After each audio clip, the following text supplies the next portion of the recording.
옛날에는 뭐 대관령급이 99급이라고 해서 그 0을 넘어가는 게 그렇게 쉽지 않았던 때라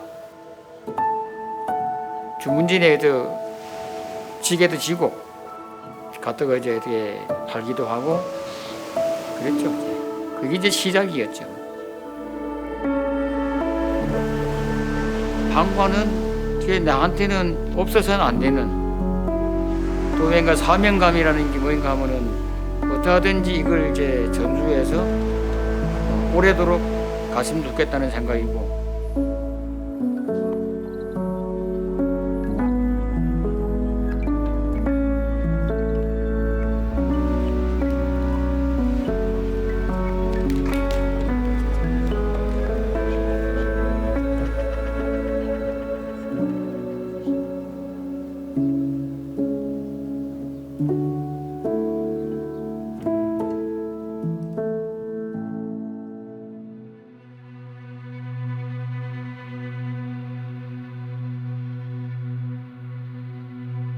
명인의 갈골 산자들은 모두 바탕 만들어 썰기, 바탕 말리기, 바탕 튀기기, 쥐밥 묻히기 과정을 거친다. 다만 어떻게 바탕을 썰고 쥐밥을 묻히는지에 따라 한과 이름이 달라진다. 갈골 산자는 가장 먼저 한과의 바탕이 되는 떡을 만들어야 한다. 떡 만들기는 과줄 제조에서 가장 중요한 과정이다. 명인은 찹쌀을 자연 발효해 떡을 만든다. 옹기에 찹쌀과 물을 넣는다.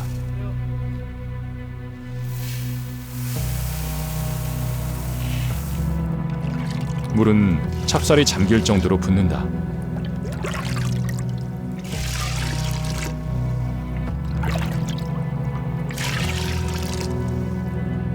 재료를 넣은 옹기는 25도에서 30도 온도에서 약 2주간 발효시킨다. 이때 옹기는 발효균이 서식하기 좋은 환경을 갖춘 것으로 쓴다.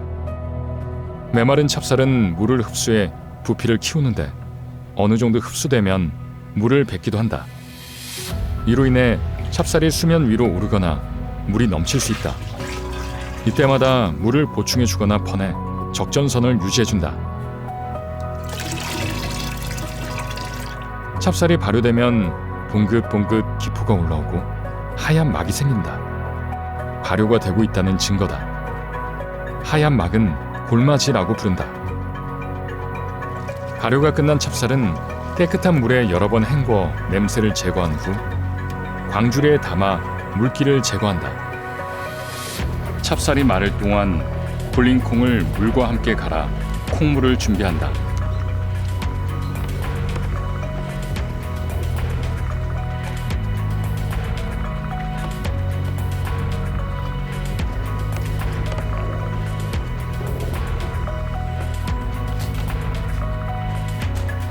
찹쌀이 완전히 마르면 절구통에 넣어 빻은 다음 채로 한번 걸러낸다. 찹쌀 입자가 모두 고운 가루가 될 때까지 이 과정을 반복한다.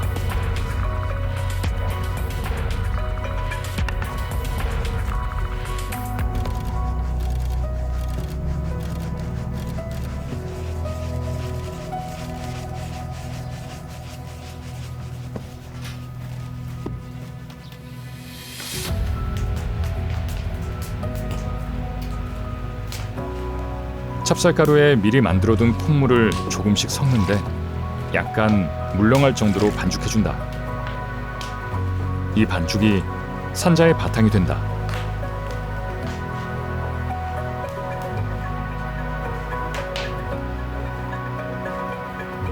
반죽은 장작불을 뗀 가마솥에 젖은 배 보자기나 얇은 헝겊을 깐 다음 2~3시간 충분히 쪄준다.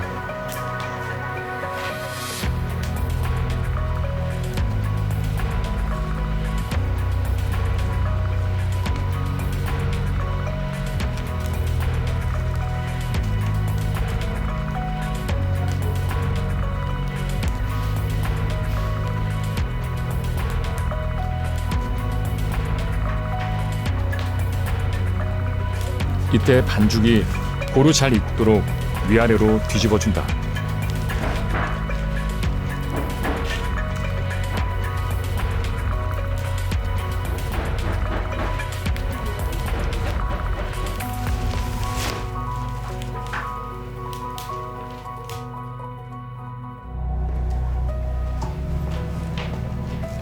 알맞게 익은 반죽을 함지박에 담고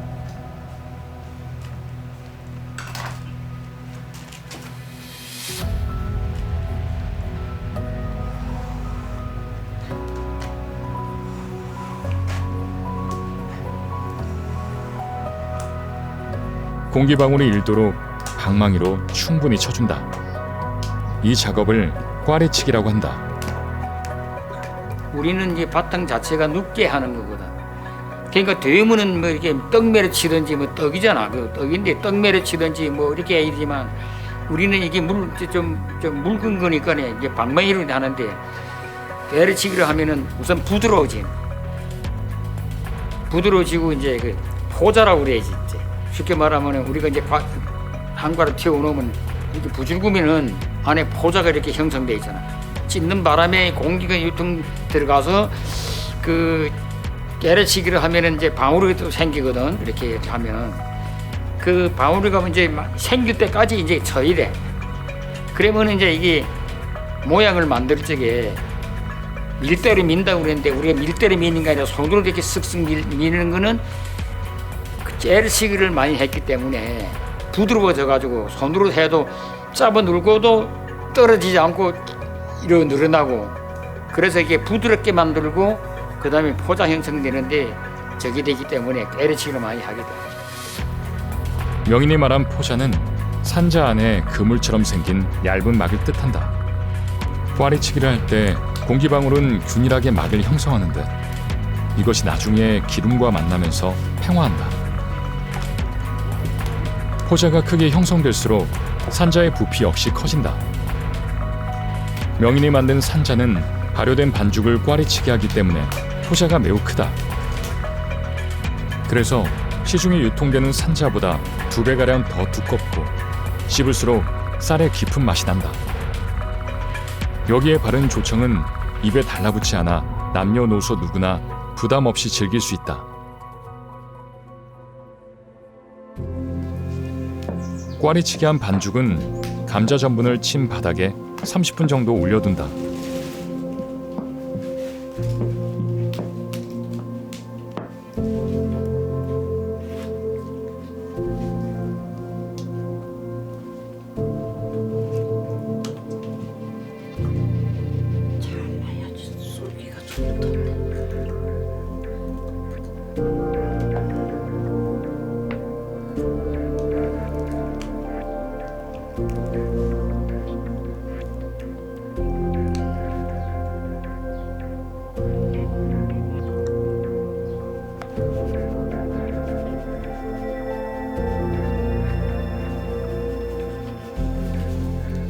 그 후 밀판 위에 놓고 0.7cm 정도 두께로 평평하게 펴준다.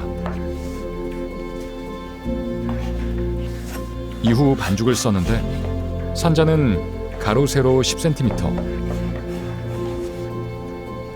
강정은 가로 3에서 4cm, 세로 0.5에서 0.7cm 정도로 자른다.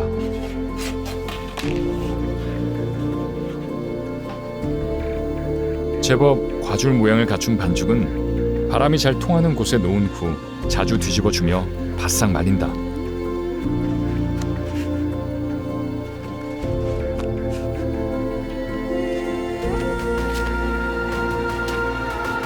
찹쌀가루를 묻힌 반죽을 2차례 튀기는 과정을 거치는데 그 전에 2개의 화로와 튀김 솥을 준비한다.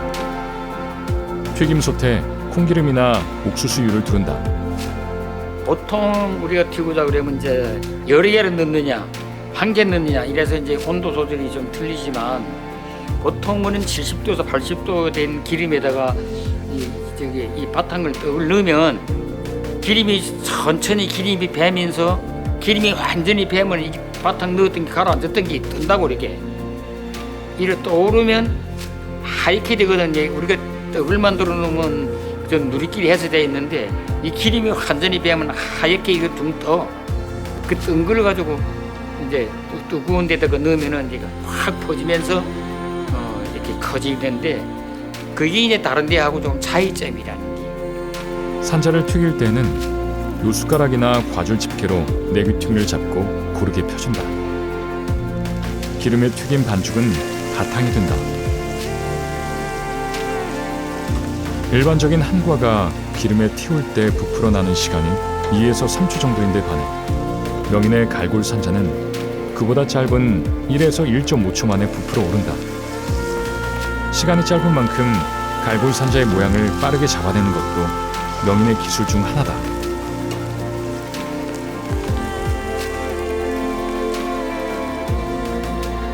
바탕이 노릇하게 튀겨지면 건져내 채반에 담아 기름기를 제거한다. 튀긴 바탕에 조청을 발라 충분히 스며들게 한 다음 튀밥, 검은깨 등 고물이 담긴 함지박에 넣고 흔들어 바탕에 옷을 입혀준다.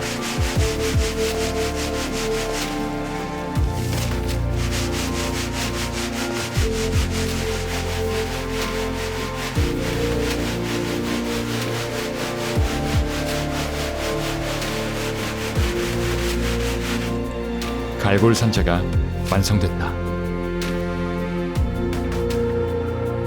한과는 고물에 따라 이름이 달라진다. 바탕에 튀밥살을 묻히면 찹쌀 산자나 찹쌀 강정이 되고 매화 옷을 입으면 매화 산자가 된다.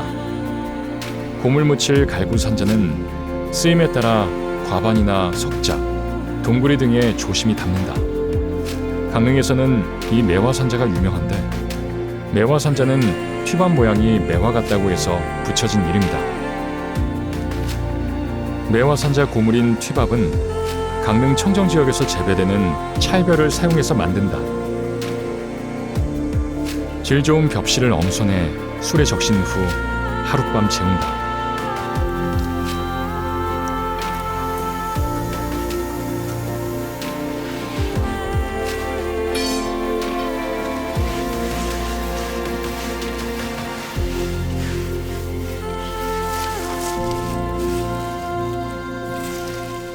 그 뒤에 달궈진 가마솥에 넣고 타지 않게 저어주면 매화가 완성된다.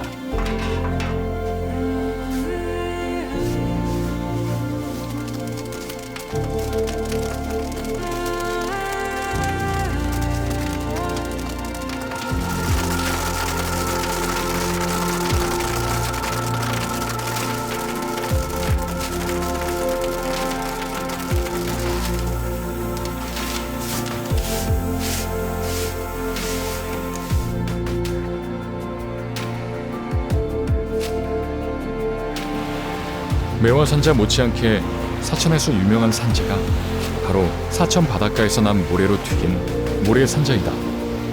기름이 귀했던 시절에는 모래가 기름 역할을 대신했다.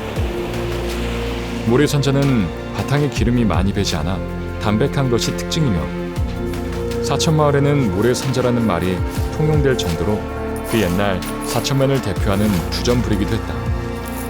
모래산자를 제조하는 기술은 현재 국내에서 명인이 거의 유일하다. 모래산자를 튀길 땐 사천바다에서 깨끗하고 굵은 모래를 사용한다. 작아서 사용할 수 없는 모래는 채로 쳐 걸러낸다. 굵은 모래는 소주에 담가 수독한 다음 튀김솥 위에 깔아준다. 달군 튀김솥에 기름을 조금 두른 후 반대기를 넣고 튀긴다.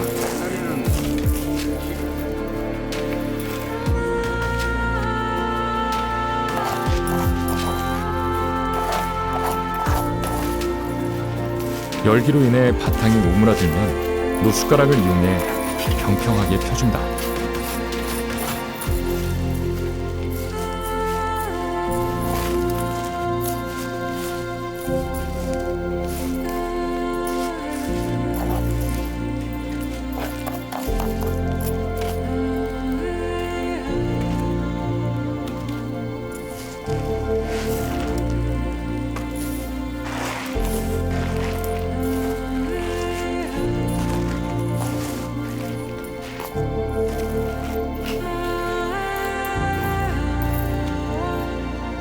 튀김 바탕에 박힌 모래는 대바늘을 이용해 제거해준다.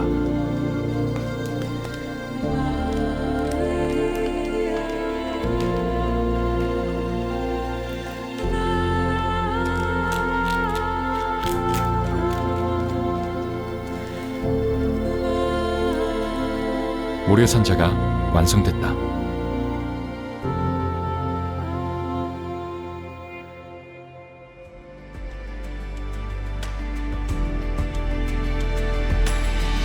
과거 선조들이 즐겼던 우리 전통 과자 한과는 최봉석 명인이 고집스레 옛 방식을 보수해왔기 때문에 과거 선조들이 사랑한 그 맛의 원형에 가깝게 보존해올 수 있었다. 사천 바닷가의 모래가 파도에 휩쓸려 새로운 모래로 대물림 되듯이 명인 또한 그동안 갈고 닦은 길을 새로운 이에게 전달해야 할 순간이 다가왔다. 뭐 죽을 때까지 이 한과는 내한테는 어려서부터 시작해서 지금까지 더 내놓은 적이 없으니까 한과에 하는 대로 중점 무두고 다 바쳤으니까 이 한과는 뗄 수 없는 거지.